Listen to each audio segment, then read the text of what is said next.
Good morning, students. We're going over math today, lesson 153 and 154. It's for Wednesday, April the 22nd. So lesson 153 is on page 305. So let's start up here with the story problem. All right. Jacob and Elijah each have 32 marbles. Luke has 1/4 as many as both of them. So how many do the three boys have all together? So we've got Jacob with 32 and Elijah with 32. So we'll multiply 32 times 2 to get 64. And then it says Luke has 1/4 as both of them. So that would be 1/4 of 64. So that's like saying 64 divided by 4. All right, so you'll have to work this one out as a division problem. All right, so you'll have to say 64 divided by 4.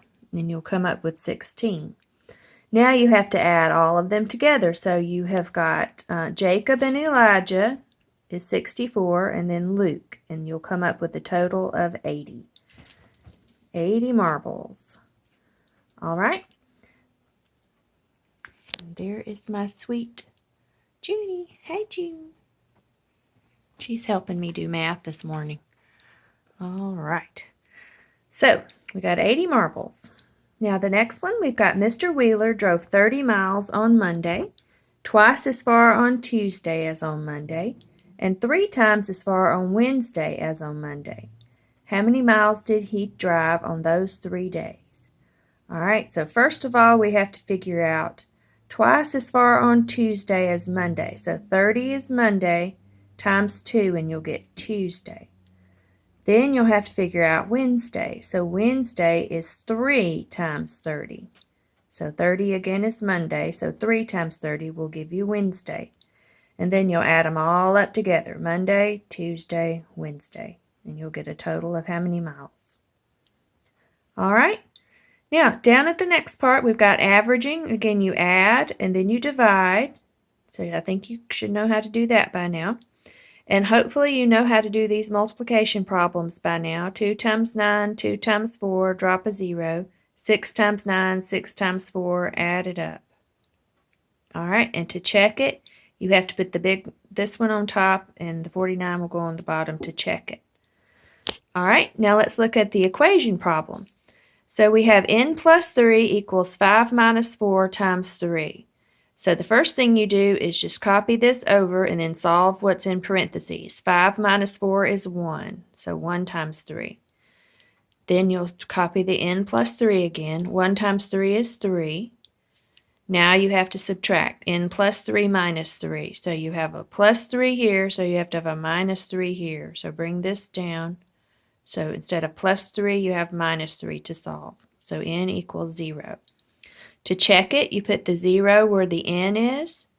So 0 plus 3 should equal 5 minus 4 times 3. So 0 plus 3 is 3. 5 minus 4 is 1. Bring the times 3 down. So 1 times 3 is 3. 3 equals 3, so it checks. So circle your answer. All right? Now then, you can skip the back of that page. And let's move on to lesson 154. It's on page 307. If you need to press pause, that's okay. All right, now for these, this is something we've already been doing, so hopefully by now you understand how to do it. All right, so you'll say 6 times 3 is 18, carry the 1.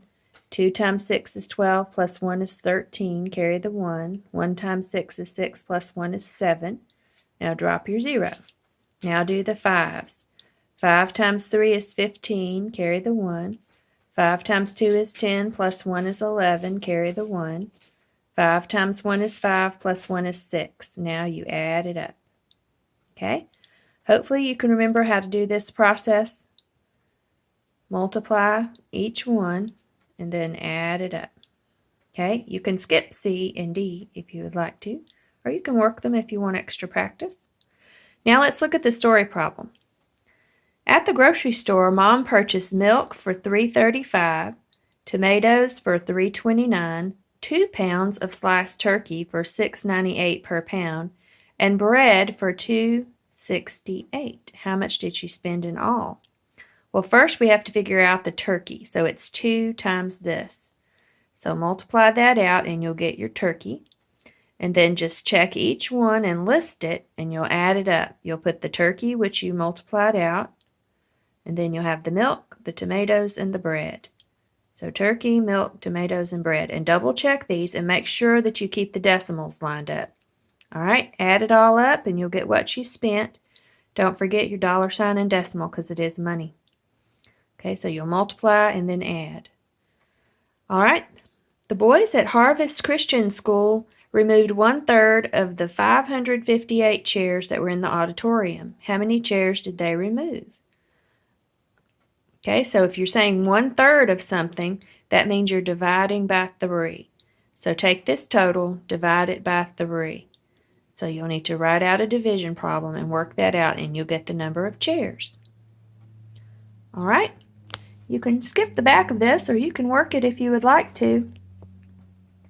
So that's your lesson today, and if you need any help, please just let me know.